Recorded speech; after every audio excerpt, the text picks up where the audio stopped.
नमस्कार. चल मित्रा, उत्साही, उन्नत, उज्ज्वल आयुष्याची गुढी उंच उंच उभारू. सुखी, समाधानी, स्वानंदी जीवनाच्या म्हणता की आपण मारू. सुखी, स्वानंदी जीवनाच्या म्हणता की आपण मारू. इमानदारी हा व्यक्तीचा आभूषण असतं. हे प्रत्येकालाच लाभल याची शाश्वती नाही. पण ज्या व्यक्तीला ते लाभतं तो माणूस स्वतः तर प्रकाशमान होतो, त्याचबरोबर आपल्या संपर्कात जो येईल त्याला प्रकाशमान करण्याचा प्रयत्न करत असतो. प्रामाणिकपणा हा त्या व्यक्तीच्या संस्कारातून, जीवनमूल्यातून आणि त्याच्या वागण्यातून प्रगट होत असतो. ते बाजारात विकत मिळत नाही आणि तो मिळणारही नाही कधी. कारण बाजारात शिक्षण मिळतं, शिक्षणाच्या सुविधा मिळतात. फार झालं तर त्या शिक्षणाच्या सुविधेमुळं माणसाचं राहणीमान, जीवनमान उंच होऊ शकतं. पण संस्कार हे बाजारात मिळत नाही, हे घरीच मिळतात आणि त्या व्यक्तीच्या वागण्यातून ते प्रगट होत असतात. एक राजा होता. त्याच्या राज्यात फार मोठा दुष्काळ पडला. जनता खाण्यापिण्यामुळं हाल व्हायला लागली. शेवटी राजाचं कर्तव्य आहे की आपल्या प्रजेचं रक्षण करणं, त्यांना संरक्षण देणं, त्यांच्या अडीअडचणी समजून घेणं. दुष्काळ असल्यामुळं लोकांची दैना व्हायला लागली होती. मग राजानं निर्णय घेतला की आपल्या राजदरबाराच्या कोठारातून लोकांना धान्य पुरवायचं. धान्य पुरवण्याच्या ऐवजी तो जेवण पुरवायला लागला. आता पोटाला पोट भर असलं तर माणसाचं जीवन चांगलं जगत असतं. मग त्या राजानं दौंडी दिली आणि लोक गर्दी करत त्या अन्न कोठाराकडे येऊन जेवण करून जाऊ लागले. पण ते जे मिळत होतं ते हावरटासारखं खात होते. मला मिळतं की नाही, मिळतं की नाही. शेवटी पोटाचा प्रश्न होता. प्रत्येकजण आपल्या पोटाचा विचार करणार. दररोज या घटना घडत होत्या. त्या दररोजच्या दैनंदिनीमध्ये एक मुलगी होती की ती शांतपणे आपल्या वाट्याला जे येईल ते घेत होती. जेवढं मिळेल तेवढंच घेत होती आणि जो प्राप्त है वही पर्याप्त है या नियमानं वागत होती. एक दिवस झाला, 2 दिवस झाले. मुलगी छोटी होती. तिचे आईवडील घरी वृद्ध होते. ते त्याला येऊ शकत नव्हते. मग ती यायची, विनंती करायची की माझ्या घरी वृद्ध आईवडील आहे.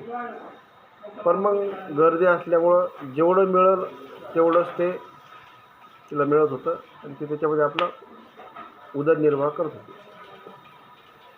एक दिवस त्या प्रधानानं पाहिलं की ही पोरगी सुरुवातीपासून फार शांत, एकाग्रचित्त आणि एकदम स्मित हास्यानं जे उरलं जे तिच्या पदरात पडलं ती आनंदानं घेते आणि समोर जाते. ती कधीच चिडचिड करत नाही, हावरटासारखं मागत नाही. तो प्रधान एक दिवस तिच्या पाठी मागून गेला आणि घरची परिस्थिती पाहिली फार निगुतीची होती, अडचणीची होती.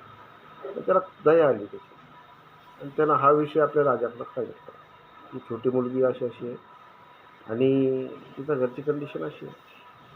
मग राजाला वाटलं तिच्या घरची परिस्थिती बेताची, अडचणीची, म्हणजे परीक्षाची. एक दिवस राजानं तिला जे मिळणारं धान्य आहे, जेवण आहे, त्या जेवणाच्या भाकरीमध्ये एक सोन्याची नाणं त्यात लपून ठेवलं आणि तिला ते दिलं. तिचा नंबर आला. नियमाप्रमाणे तिनं ते भाकरी घेतली, जेवण घेतलं आणि निघाली. जेवण करता करता त्याच्या आईवडिलांनी जेवायला सुरुवात केली तर त्या भाकरीमध्ये एक नाणं निघलं सोन्याचं. मग परिस्थिती तर फार बिकट होती आणि धान्याची, दानाची फार आवश्यकता होती. पण त्याचे आईवडील म्हणायला लागले, बेटा हे राजाचं धन आहे आणि राजा आपल्यावर उपकार करायला लागला तिथं उत्तरदायित्व जरी असलं तरी आपला उदरनिर्वाह करायला लागला. चुकून कोणीतरी भाकरीमध्ये सोनं टाकत नसतं, तर चुकून आला असेल तर हे राजाला देणं गरजेचं आहे. त्या मुलीनेही त्यांच्या आईवडिलाचं ऐकलं आणि ते स्वतःहून येऊन त्या दुष्काळाच्या परिस्थितीमध्ये, त्या अडचणीच्या काळामध्ये ते सोन्याचं नाणं त्या राजाच्या दरबारात गेली आणि त्यांना देऊ केलं. राजाला वाटलं खरंच ही पोरगी प्रामाणिक आहे, इमानदार आहे. मग काही दिवसानंतर राजाला एक मूलबाळ नव्हतं. परिस्थिती सुधारायला लागली. सुकाळ आणि दुष्काळ हा कायम नसतो, काळ कायम असतो.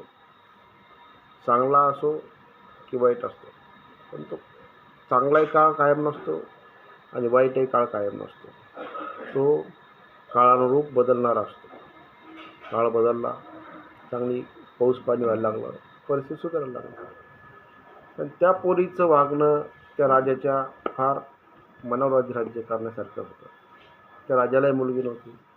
तो राजा तिच्या घरी गेला, तिची सिच्युएशन पाहिली आणि त्याच्या आईवडिलांनी विनंती केली की ही चांगली पोरगी आहे, हिला आम्हाला तुम्ही दत्तक देऊ शकता का.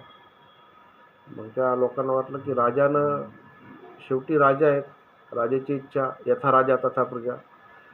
त्यानं त्याच्या घरच्यांनी तिला दत्तक दिलं त्या मुलीला. त्यांनाही कोण नसल्यामुळं पर्यायानं तेही कुटुंब त्या राजाश्रीला मिळालं. मुलगी छोटी होती, राजालाही मुलगी नव्हती, त्याचा वंश नव्हता, त्यालाही आनंद झाला, यांचेही कष्ट दूर झाले. सवय फार छोटी मित्रांनो. ती सवय होती ती प्रामाणिकपणाची, इमानदारीची. आणि छोट्या छोट्या गोष्टीतूनच पूर्णत्व निर्माण होत असतं आणि पूर्णत्व ही काही छोटी गोष्ट नाही आहे. त्या एका प्रामाणिकपणाच्या सवयीनं त्या मुलीचं आयुष्य बदललं. आपलंही आयुष्य तसेच आहे. आपण आपल्या कामाशी, आपल्या जीवनाशी, आपल्याशी, आपल्या समाजाशी, आपल्या परिवाराशी प्रामाणिक राहिलं ना, तर यथावकाश आपलं मनोगत 100% सिद्ध होत असतं. आपण जिथं असू, जसे असू, ज्या परिस्थितीत असू, त्या परिस्थितीत आपली मनस्थिती ही प्रामाणिकपणाची असली तर ही नियती, परमेश्वर, परमात्मा, निसर्ग आपल्याला 100% साथ देतो. आणि प्रामाणिकपणा, इमानदारी हा त्या व्यक्तीचं आभूषण आहे. आणि आभूषणाची किंमत नसते मित्रांनो. आपण आपल्या जीवनामध्ये हे आभूषण गौरवानं मिरवावं या अपेक्षेसह अशाच म्हणताक्या छोट्या छोट्या स्टोरी, बोधकथा, विचार चांगले ऐकण्यासाठी माझ्या श्रावण सर @ म्हणताक्या 007 या यूट्यूब चॅनलला सबस्क्राईब करा. धन्यवाद.